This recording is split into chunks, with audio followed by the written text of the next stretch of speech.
Hello dear learners, welcome back to you and learn English grammar with me. If you want to learn English grammar with the easiest way, subscribe my channel and press bell icon to get my new videos. Dear learners, আজকে এই ভিডিওতে আমি তোমাদেরকে complete সেন্টেন্সের শেষের 10টি rules নিয়ে আলোচনা করব। আমি প্রথম পর্বে কমপ্লিট সেন্টেন্সের প্রথম পর্বে আমি 10টি রুলস, দ্বিতীয় পর্বে 10টি রুলস এবং তৃতীয় পর্বে 10টি রুলস নিয়ে আলোচনা করেছি। আজকে রুলসের শেষ পর্ব, এর পরবর্তীতে আমি রুলসের বাইরে যে কিছু নিয়ম রয়েছে সেগুলো নিয়ে তোমাদের কাছে আলোচনা করব। তাহলে আজকের এই প্রথম সেন্টেন্সটি হচ্ছে হি উইল কাম টুমরো, সে আগামীকাল আসবে। এখানে ইন কেস সূত্র পরিচয় হলো ইন কেস সূত্র ইন কেসের বাংলা হচ্ছে যদি, ইন কেসের বাংলা হচ্ছে যদি। তাহলে ইন কেসের প্রথম অংশ যদি ফিউচার টেন্স হয়, পরের অংশ প্রেজেন্ট টেন্স হবে। হি উইল কাম টুমরো, সে আগামীকাল আসবে। ইন কেস যদি আই ওয়ান্ট, যদি আমি চাই। He will come tomorrow in case I want, যদি আমি মনে করি আই ওয়ান্ট, সে আসতে বলি, তাহলে সে আগামীকাল আসবে। এরপরে I want to stay at home in case, এটা হলো প্রেজেন্ট টেন্স। ইন কেসের প্রথম অংশ প্রেজেন্ট টেন্স হলেও পরের অংশ প্রেজেন্ট টেন্স হয়, অর্থাৎ ইন কেসের প্রথম অংশ ফিউচার টেন্স এবং প্রেজেন্ট টেন্স, যে চেঞ্জেসটা ইন কেসের পরের অংশটা হবে প্রেজেন্ট টেন্স। তাহলে I want to stay at home, আমি বাড়িতে থাকতে চাই। In case he comes, present tense, যদি সে আসে তাহলে আমি বাড়িতে থাকতে চাই। তারপরে ইন কেসের প্রথম অংশ পাস্ট টেন্স আছে। He carried an umbrella in case, সে একটা আমব্রেলা বহন করেছিল, অর্থাৎ ছাতা নিয়ে গেছিলো। In case it rained, past tense হবে। তাহলে ইন কেসের প্রথম অংশ যদি পাস্ট টেন্স হয়, পরের অংশ পাস্ট টেন্স হবে। I waited at the station in case, আমি স্টেশনে অপেক্ষা করেছিলাম। ইন কেস হি কেম, তাহলে ইন কেসের যদি প্রথম অংশ প্রেজেন্ট টেন্স বা ফিউচার টেন্স হয়, তাহলে পরের অংশ হবে প্রেজেন্ট টেন্স। আর ইন কেসের প্রথম অংশ যদি পাস্ট টেন্স হয়, তাহলে পরের অংশ হবে পাস্ট টেন্স। এরপরে আই উইশ উড ড্যাট, এটা 2 নম্বর, উইশ অথবা উড ড্যাট করেছে, উইশ অথবা উড ড্যাট। আই উইশ যদি থাকে তাহলে পরে পাস্ট টেন্স হবে। I wish I were a king, অর্থাৎ would that I would be a child again. তাহলে আই উইশ যদি থাকে উইশের পরে পাস্ট টেন্স হবে। I wish I were a king. Would ড্যাটের পরে উড ড্যাট থাকলে সাবজেক্টের পর কুড বসে, উড ড্যাটের পর সাবজেক্টের পর উড ড্যাট থাকলে সাবজেক্টের পর কুড বসে। Would that I could be a child again. এরপরে আই নো হিম, এখানে feel, suppose, imagine, report, discover, note, জাজ, অ্যাসুম, এই ভার্বগুলির পরে সাধারণত টু বি ব্যবহার করতে হয়। মনে রাখতে হবে যে feel, suppose, imagine, report, discover, know, জাজ, অ্যাসুম, এই ভার্বগুলি যখন থাকে নো, তখন টু বি ব্যবহার করতে হয়। টু বি ভার্বের পরে একটা অ্যাডজেক্টিভ নিয়ে সেন্টেন্সটি কমপ্লিট করতে হয়। I know him to be honest, I know him to be honest, I know him to be pious, I know him to be truthful, এরকম একটা অ্যাডজেক্টিভ নিয়ে সেন্টেন্সটি কমপ্লিট করতে হবে। তারপরে দ্য লেডি ইজ রিপোর্টেড, এখানে reported রয়েছে, তাহলে to be a spy. The lady is reported to be a spy. Khanjahan Ali was regarded as, এখানে অ্যাজ এর বাংলা সাধারণত যেহেতু বা কারণ হয়, কিন্তু এখানে অ্যাজ এর বাংলা হচ্ছে মতো। রিগার্ড, ট্রিট, অ্যাকনোলেজ, কন্ডেম, এই ভার্বগুলোর পরে অ্যাজ দিয়ে সেন্টেন্স পরিপূর্ণ করতে হয়। Khanjahan Ali was regarded as pious অথবা ট্রুথফুল, একটা অ্যাডজেক্টিভ, ট্রুথফুল অথবা পিচার। তাহলে হি ট্রেটস, এখানেও হি ট্রেটস রয়েছে, ট্রেটের ভার্বের পর অ্যাজ আছে, এখানে মতো বোঝাচ্ছে। He treats me as an innocent, তাহলে he treats me as innocent. He treats me as honest. তা উড ইউ মাইন্ড এটা হলো সূত্র পড়ছে। তাহলে 3 নম্বর সূত্র হলো টু বি। 4 নম্বর সূত্র পড়ছে হলো অ্যাজ। 5 নম্বর সূত্র পড়ছে would you mind.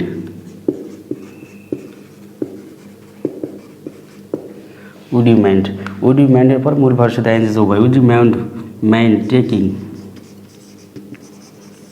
Would you মাইন্ডের পরে মূল ভার্ব সাথে আইএনজি যোগ হয়। Would you mind taking a cup of tea. অথবা would you mind going to cinema. Would you mind opening the door.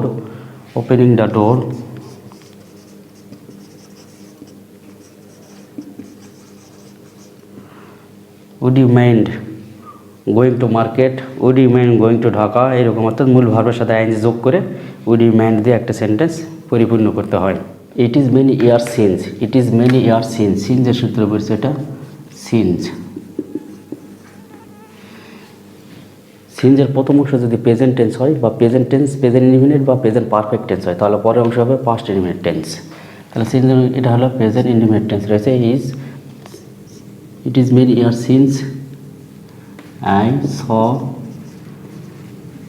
Him last. তাহলে সিন্সের প্রথম অংশ যদি প্রেজেন্ট ইনডিফিনিট টেন্স বা প্রেজেন্ট পারফেক্ট টেন্স হয় তাহলে পরের অংশ পাস্ট ইনডিফিনিট টেন্স হবে। এরপর সিন্সের প্রথম অংশ যদি পাস্ট ইনডিফিনিট টেন্স হয় পরের অংশ পাস্ট পারফেক্ট টেন্স হবে। তাহলে মনে রাখতে হবে সিন্সের প্রথম অংশ প্রেজেন্ট ইনডিফিনিট বা প্রেজেন্ট পারফেক্ট টেন্স হলে পরের অংশ পাস্ট ইনডিফিনিট টেন্স। সিন্সের প্রথম অংশ যদি পাস্ট ইনডিফিনিট টেন্স হয় তাহলে পরের অংশ হবে পাস্ট পারফেক্ট টেন্স। তা পাস্ট পারফেক্ট টেন্সে হ্যাড বসে মূল ভার্বের পাস্ট পার্টিসিপল হয়। তাহলে it was many years since I had seen him last. তাহলে সিন্সের সূত্রটা মনে রাখার কৌশল, সিন্সের প্রথম অংশ প্রেজেন্ট টেন্স হলে পরের অংশ পাস্ট ইনডিফিনিট, প্রথম অংশ পাস্ট ইনডিফিনিট টেন্স হলে পরের অংশ পাস্ট পারফেক্ট টেন্স।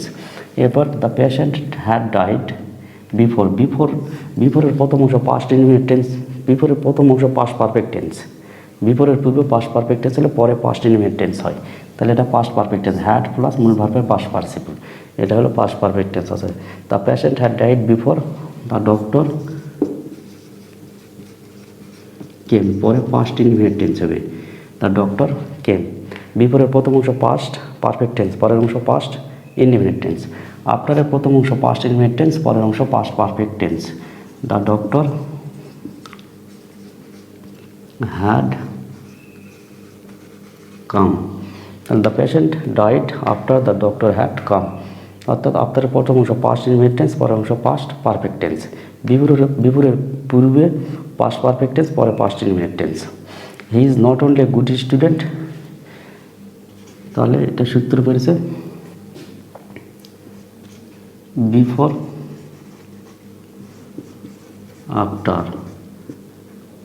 আফটার, এরপরে হলো he is not only a good student but also, not only থাকলে বাট অলসো বসে। He is not only a good student but also a good player. He is not only a good student but also a good player, এটা হচ্ছে not only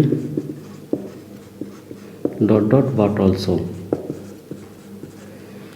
মানে he is not only a good student but also a good player. Not only Rahim but also his brother